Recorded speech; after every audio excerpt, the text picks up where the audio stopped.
అన్న మీరు లేటుగా వచ్చిండ్రు. నేను అదే చెప్పిన, ముఖ్యమంత్రి గారు మన రాష్ట్ర భవిష్యత్తును తాకట్టు పెట్టే విధంగా, రాష్ట్ర గౌరవాన్ని కించపరిచే విధంగా క్షేత్రస్థాయిలో ఉండేటటువంటి వ్యక్తులు కూడా మాట్లాడనటువంటి భాషలో మాట్లాడుతూ ఉన్నారు.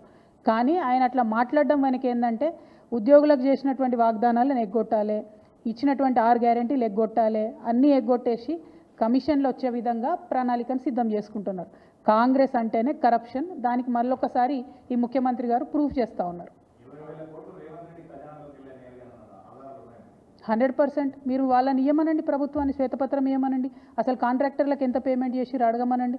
ఎక్కడొక తట్టెడు మట్టి ఎత్తిపోసిరు అడగమనండి. కొత్త ప్రాజెక్ట్ ఏమైనా డిజైన్ చేసిండ్రా? కొత్త ప్రాజెక్టులు అంత వర్క్ అయిపోయిందా? మీరు 1,00,000 కోట్లు బిల్లు ఇచ్చేంత వరకు మీరు 16 నెలల్లో చేయగలిగినరా? అది సాధ్యమవుతుందా ఫిజికల్గా? ఒకసారి పత్రికా మిత్రులు కూడా దయచేసి ఇన్వెస్టిగేట్ చేయమని నేను మిమ్మల్ని కూడా అడుగుతున్నా. నా దగ్గర ఆధారాలు ఉన్నాయి కాబట్టి నేను ఆరోపణ చేసిన. నేను చేసిన ఆరోపణ తప్పైతే వాళ్ళని శ్వేతపత్రం ఇవ్వమనండి, ప్రూవ్ చేసుకోమనండి. ఎన్ని బిల్లులు కాంట్రాక్టర్లకు ఇచ్చారు, సర్పంచ్లకు ఎన్ని బిల్లులు ఇచ్చిండ్రు, వాళ్ళు ఇచ్చినటువంటి 6 గ్యారెంటీలలో ఎన్ని పథకాలకు ఎన్ని డబ్బులు పెట్టిండ్రు, వాళ్ళని ఆధారాలు ఇవ్వమని చెప్పండి. సారీ,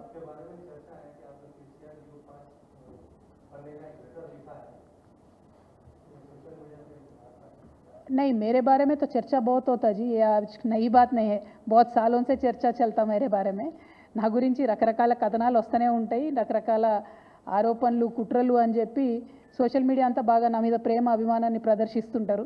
నేను రిక్వెస్ట్ చేసేది ఒకటే, ఇవన్నీ ఎవరు చేస్తున్నారు ఏందో అన్నీ తెలుసు నాకు, కానీ సమయం సందర్భం వచ్చినప్పుడు మాట్లాడతాం.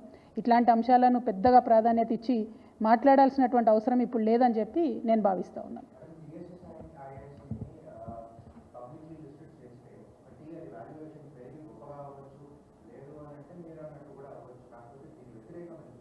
అంటే ప్రధానంగా Telangana state industrial infrastructure corporation అన్న దాంట్లో ఆ సంస్థ పెట్టింది ఎందుకు అంటే, ఒక దగ్గర ఒక 40 ఎకరాల జాగా ఉందనుకోండి, దాన్ని డెవలప్ చేసి అందులో ఒక 30, 40, 20 ఇండస్ట్రీస్ రావాలంటే వారికి అన్నీ కూడా ప్రొవైడ్ చేసి కామన్గా ఉండేటటువంటి ఈటీపీ లాంటివి, కరెంటు వ్యవస్థను అన్నీ కూడా చేయడానికి పెట్టినటువంటి కార్పొరేషన్.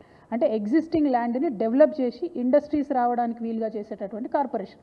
కానీ దాన్ని మొత్తం అర్థాన్ని మారుస్తూ మనం ఏదైతే భూములు తీసి పెట్టినామో ఆ భూములను అమ్ముకొని, ఆ భూములను కుదోబెట్టి, ఆ భూములను స్టాక్ ఎక్స్చేంజ్లో పెట్టి డబ్బులు తీసుకొచ్చి ఆ డబ్బుల్ని మళ్ళీ ఇండస్ట్రియల్ డెవలప్మెంట్ కాకుండా పక్కదారి పట్టించేటటువంటి ప్రయత్నం ఈ ప్రభుత్వం చేస్తుంది. అదే మాకున్నటువంటి అభ్యంతరం. ఒకవేళ టీఎస్ఐఐసి కనుక తన పని చేసుకుంటూ ఎగ్జిస్టింగ్ ల్యాండ్ని డెవలప్ చేసి ఇంకా పెట్టుబడులను ఆకర్షించి ఇంకా ఇండస్ట్రీస్ని తీసుకొస్తే వెల్కమ్ చేస్తాం. కానీ అట్లా చేస్తలేరు కదా. నిన్న కంచగచ్చిపోలి భూములను కనీసం అది క్లియర్ చేయకముందే, అది మొత్తం ఇండస్ట్రీస్కి అనుగుణంగా మారకముందే దాన్ని కుదవెట్టేసిరు, 10,000 కోట్లు తెచ్చేసిండ్రు. ఆ 10,000 కోట్లు ఎక్కడికి పోయినాయి అంటే, మేము రైతు బంధు ఇచ్చినాం, పెన్షన్ ఇచ్చినామని చెప్తున్నారు. అంటే పప్పు బెల్లం లెక్క మీరు 10,000 కోట్లు పంచుకుంటే ప్రజలకు ఏం జవాబుదారీ ఉన్నట్టు? శ్రీధర్ బాబు గారు వచ్చి ఒక మాట చెప్తారు ఆ 10,000 కోట్ల మీద, ముఖ్యమంత్రి గారు ఇంకొక మాట చెప్తారు, ఇంకొక బట్టి గారు ఇంకొక మాట చెప్తారు. క్లారిటీ లేదు. తెచ్చినటువంటి 10,000 కోట్లు ఏమైనాయి? ప్రజలకు జవాబు చెప్పండి. 1,80,000 కోట్లు అప్పు తెచ్చిరు ఇప్పటి వరకు, ఏమైంది? అది ప్రజలకు జవాబు చెప్పండి.